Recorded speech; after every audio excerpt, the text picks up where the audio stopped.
nggak akan nyabut. Iya.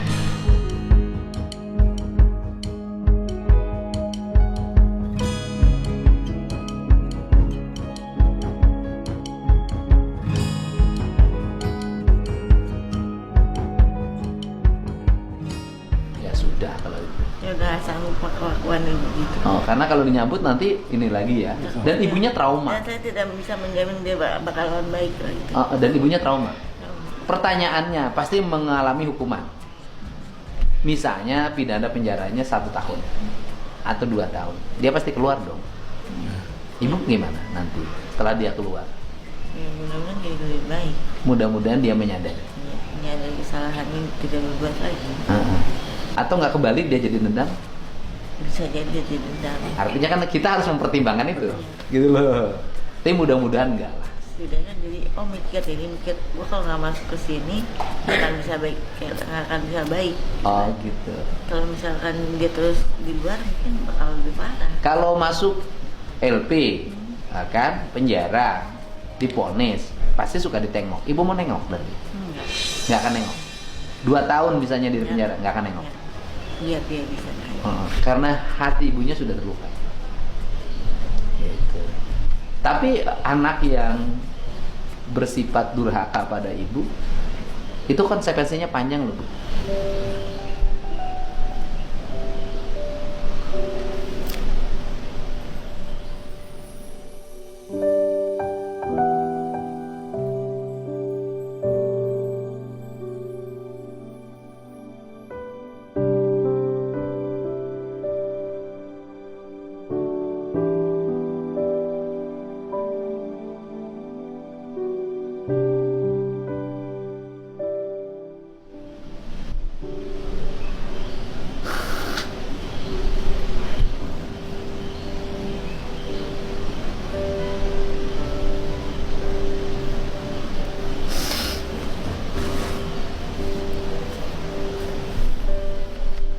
Hukuman badan bisa dijalani, tapi hukuman jiwa berat loh, Bu. Orang yang berdosa sama orang tua itu. Ada aja hidupnya itu masalahnya. Selama ibu nggak memaafkan, anak ibu nanti akan banyak mendapat masalah. Pengalaman saya, teman saya seperti itu, Pak. Iya. Sakit nggak sungguh-sungguh, Pak. Akhirnya dia datang ke kiai, ini ceritanya ya, datang ke kiai. Pak, saya minta berobat. Nggak bisa, kamu pulang aja, saya nggak bisa ngobatin, kata kiai itu. Pertanyaan saya, Bapak Ibu masih ada nggak? Sudah meninggal semua, pulang. Kamu bersihin kuburan nih Bapak Ibu, kamu minta maaf sama kamu. Setelah itu nggak dengan waktu sembuh. Jadi itu doa orang tua tadi yang memaafkan tadi, Pak ya. Ya itu konsekuensinya hidupnya itu apesnya ada aja. Kalau saya mau anak maafin aja. Kalau secara hati memaafkan, tetapi secara proses hukum terus berlanjut, itu yang dimaksud. Gitu loh, Bu. Artinya bahwa di ibunya nggak boleh ada dendam. Ya. Kalau hukum, setiap orang harus menjalani perbuatan yang dia lakukan. Hukum berjalan, tapi hati ibunya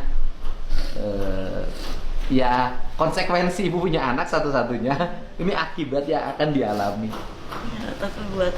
atas perbuatannya. Artinya gini loh, kalau ibunya tidak memaafkan, dia hidupnya nggak akan punya apapun dan punya keberkahan. Kalau ibunya hatinya memaafkan, walaupun proses hukumnya tetap berjalan, tapi proses keseharian ibu dapat berapa kuli bikin kue? 20.000 dapat uang, 20.000 ya buat kasih makanan, bentuk makanan. Oh, 40.000 dapat? Iya. Kecil banget tuh. 20.000 ibu dapat uang. Iya. 20.000 dalam bentuk makanan. Bentuk makanannya apa ibu biasanya? Kayak misalkan nasi liwet. Oh, nasi liwet. Kotak gitu. Sama ayam katsu. Ada nasi sama ayam. Nasi sama ayam. Itu yang didapat oleh ibu dengan untuk menghidupi diri ibu. Sama bapak. Ya. Oh. Saya sudah nganggur, Pak. Udah nganggur, nggak dapat pensiunan? Saya kan swasta namanya. Oh, swasta nggak dulu dapat buat usaha. Jadi 20.000 itu untuk makan berempat sama anak ibu. Iya. Karena anak ibu ikut makan. Orang tua perempuan kan Dari Garut, lagi di Garut, jadi bertiga. Aku Oh, sama ibunya di Garut neneknya. Kadang-kadang datang ke sana. Lagi di Garut. Dari Garut. Tapi tidak pisah sama bapak. Enggak bisa, cuma pindah tempat aja. Cuman pindah tempatnya di Garut, bapak sama ibu. Iya. Oh, Bapak sama saya. jadi ibu mengabdi pada bapak, memberikan Ya, makan ada melalui saya jaga. melalui ibu kerja. Tapi ibu disakitin sama anak ibu. Iya. Ibu cobaannya luar biasa. Ada pengabdian, ada pengingkaran.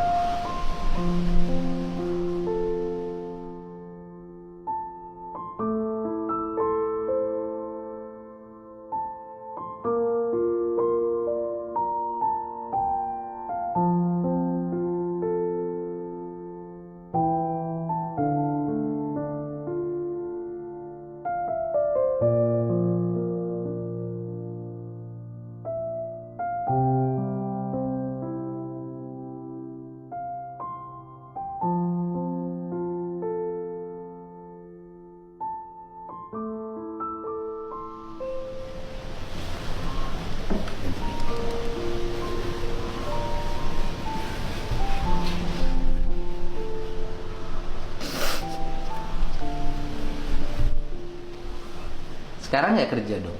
Enggak, Udah berapa hari? dari hari Sabtu. Dari hari Sabtu nggak kerja. Karena dicariin wartawan terus. Oh ya, udah ibu sini aja. Sebenarnya hari ini udah jadi sama Pak Tri, Pak. Tadi tuh Patrinya telepon saya. Nah, gitu ya. Udah telepon saya, Pak Didi itu kemarin saya mau ketemu katanya, tapi ininya apa namanya ibunya masih trauma, Ya. belum bisa katanya. Pak Didi udah duluan ngundang. Saya bilang iya, saya kalau menyangkut ibu suka cepet. Subuh saya telepon, saya bilang ketemu, tadinya saya mau ke sana Bu, tapi tangan saya bengkak. Ya udahlah, ketemu di sini aja. Nanti sore saya anterin. Ibu mau ketemu Pak Wali Kota? Enggak. Mau ketemu enggak? Mau ketemu, nanti sore saya anterin ke Wali Kota. Iya. Ya udah, nanti saya istirahat dulu di sini. Janji jam 9 tadi ke rumah Pak Wali Kotanya. Cuman keburu ke sini. Ya pentingan ke sini lah. Biar jauh-jauh ke rumah kok. Oh iya, nanti sore lah saya anterin. Ibu di sini dulu, di sini makan. Maaf, ntar sore juga mungkin mau ke Polsek ya. Taruh tangannya. Udah, nanti sore dianterin sama staf saya ke Polres dulu. Rumah bareng sama bapak satu rumah. Satu rumah. Oh, satu Dari rumah. dulu Tapi satu udah rumah pribadi. Sudah rumah pribadi. Kalau di mana sih rumahnya? Bekasi. Bekasinya mana? Masih Jaya Pak itu. Irigasi lama. Irigasi lama. Tapi bukan di bantaran sungai, bukan. Memang pinggir sungai sih Pak. Pinggir sungai. Tapi bukan bantaran sungai. Sungai kali itu Pak. Kali. Cuma rumah itu sedang di plester Pak. Oh, rumahnya lagi dibangun. Bukan dibangun di plester. Dianggunkan ke bank kemarin. Di plester tuh di plat. Iya. Karena ibu punya hutang bank. Waktu itu Saya. anak saya perlu usaha. Usahanya itu Bangkrut. bangkrut. Heeh. Pas COVID itu kan semua berhenti Pak. Heeh. Nah dari mulai itu nggak bisa ngangsur lagi. Oh, akhirnya mau disita. Sekarang sedang dijual tapi mungkin nunggu waktu atau apa. Oh, jadi rumah ibu sama rumah bapak itu sudah rumah sitaan. Ya. Hutang ke banknya berapa? Kalau nggak salah sama bunga sekarang 350 jutaan. 350 juta rumahnya. Gini aja Pak, nanti kalau ada lelang banknya saya bayarin. Itu sudah dilelang tulisannya. Nggak, artinya nanti di Om, nanti udah dilelang, nanti saya ikut lelang, ya kan, saya bayarin, gitu kan. Kemudian rumah itu jadi milik saya, ibu sama bapak boleh tinggal sampai kapanpun. Masya Allah. Nanti Om pulang ke Bekasi langsung ya, dicek bank mana ya? Siap. BNI Pak itu. BNI ya? Atas nama siapa pinjamannya? Atas nama kalau apa surat tanah atas nama istri saya. Enggak, yang pinjam ke banknya siapa? Anak saya Maulana Petakin. Maulana Mutakin. Nanti saya BNI saya cek, mulai saya sekarang siang ini juga saya cek. Nanti datanya dikasihin ya? Dikasihin? Ya enggak, data yang punya rumah kan ada data atas nama sertifikatnya atas nama siapa? Ya. Data. Bisa juga. Data pinjam BNI mana Pak? Di kota sekarang itu. BNI Kota. Nanti saya hubungi kepala BNI-nya sekarang. Dulu di mana, di Kebayoran. Tapi belum ada yang beli ya, rumahnya belum ya? Berapa kali datang tuh nggak cocok karena kan banjir kemarin sini. Oke, nggak apa-apa kalau saya sih mau banjir. Tapi kan sekarang sudah pengerukannya jalan kan, sungainya? Sudah jalan. Sudah jalan. Udah nanti saya rumahnya saya beli. Saya beli, tapi bapak dan ibu boleh tinggal sampai kapanpun di situ. Ya. Mungkin kalau ini bisa diskon kali. Ya udahlah, penting bapak ibu bisa tinggal di situ sampai kapanpun. Silahkan aja pakai. Saya kan nggak perlu. Ya. Masya Allah, terima kasih.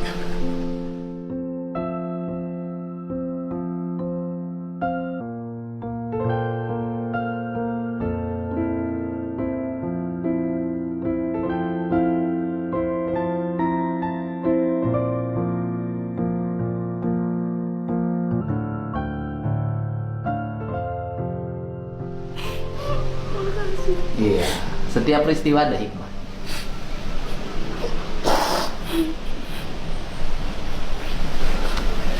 Ibunya sabar. Ternyata kan di balik peristiwa itu ada hikmah. Ya Bu ya. Tanpa harus membenarkan tindakan yang dilakukan oleh anak ibu dan bapak lagi diantar ke saya untuk agar masalah rumahnya selesai. Ya Allah. Hidup itu kadang-kadang Logika ya Pak. hidup nggak bisa masuk logika. Hidup tuh kadang aneh.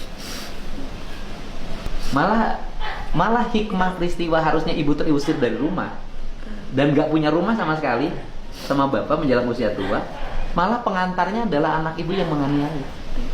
Makanya di mata kehidupan itu tidak ada yang salah, walaupun salah gitu loh, walaupun salah itu tindakan salah, tapi di mata kehidupan itu ada yang disebut dengan hikmah. Iya, maka salah benar itu kadang menurut ilmu hidup tuh nggak ada. Yang ada itu adalah hikmah bagi mereka yang bisa meraih hikmah dalam setiap peristiwa. Iya Bu ya. Mungkin nggak ibu ketemu saya kalau tidak ada peristiwa itu? Iya, mungkin. Mungkin nggak saya Mungkin. beresin rumah ibu masalahnya? Ya kan mungkin Pak. Boleh kan saya mohon maafkan anak ibu. Ya, terus itu harus di apa namanya, tidak perlu proses hukum atau gimana? Oh ya itu enggak. Udah, saya udah nggak sanggup kalau masih Udah proses aja. proses. Itu mah terserah ibu. Jalanin aja dulu. Nanti di perjalanan kita lihat. Kalau misalnya begitu lagi, Iya, di perjalanan kita lihat. Lihat. Gitu loh. Kita lihat hati kita seperti apa. Ya, pasti berubah lah insya Allah. Ya, mudah-mudahan dia berubah. Ibu untuk kan ibu nggak buat ongkos ke sana kemari, di sana 10 juta dari saya. Ya. Masya Allah. Ya ibu ke sana kemari kan, nggak kerja, harus ke sana kemari. Jangan, udah ibu dia. Udah sama-sama. Dah. Kesana kemari kan buat makan sama bapak. Kan kesana kemari, diperiksa, pulang, ibu nggak kerja, trauma berapa hari. Ya ini masih pusing kita mau. Masih pusing. Ibu sudah berobat? Ayo udah. Oke. Ibu nanti Tapi CT udah scan dulu. kemarin udah. CT scan udah. Ayo udah, nanti ada dokter di sini. Ya. Nanti ibu saya bawa di kepalanya di CT scan dulu ya. Takut ada apa-apa. Ya. Gitu. Di kepalanya di CT scan dulu, takut ada apa-apa, sehingga nanti ibu dari sini istirahat, makan. Di sini kan agak luas, ibu bisa jalan-jalan. Nah kemudian nanti ibu dibawa ke rumah sakit dulu, di CT scan. Nanti putusan CT scan-nya seperti apa, nanti kemudian diantar ke Polres. Nanti nemuin di Pak Wali Kota. Ya, alhamdulillah. Semua ada hikmahnya. Sama-sama. Sama-sama Bu. Sama-sama. Nanti ibu sehat.